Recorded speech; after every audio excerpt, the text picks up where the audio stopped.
Thutha wa thikũ inya cia haro gatagati-inĩ ka mbutu cia President Salva Kiir na munini wake ndagĩtarĩ Riek Machar, rĩu mihang'o yao muthenya niucokete mucii-inĩ wa Juba thutha wa atongoria cio gwatha mbutu ciao inine haro ĩrĩa ĩratigire andũ makĩria ma 200 makuĩte.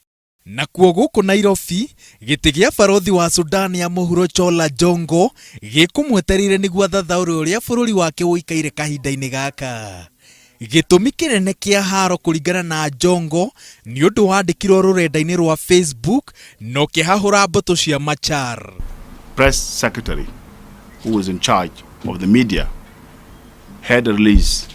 Press wrote to the Facebook social media misinforming his colleagues that the vice president who was meeting with the president was detained in the palace. They decided to move to come and rescue, allegedly to rescue the vice president, and that's what led to where we are. Ona gutuika Thayu niucokete na president na munini wake makoria mbiraru iria manyitaga mbaru ihorere, Jongo arauga ati ni monete ũgwati ta ũyũ kuma ũkĩambĩrĩria. The president and the whole leadership, the government was in principle against the idea of having two armies in one nation, but we're being looked at, we're being perceived as against peace.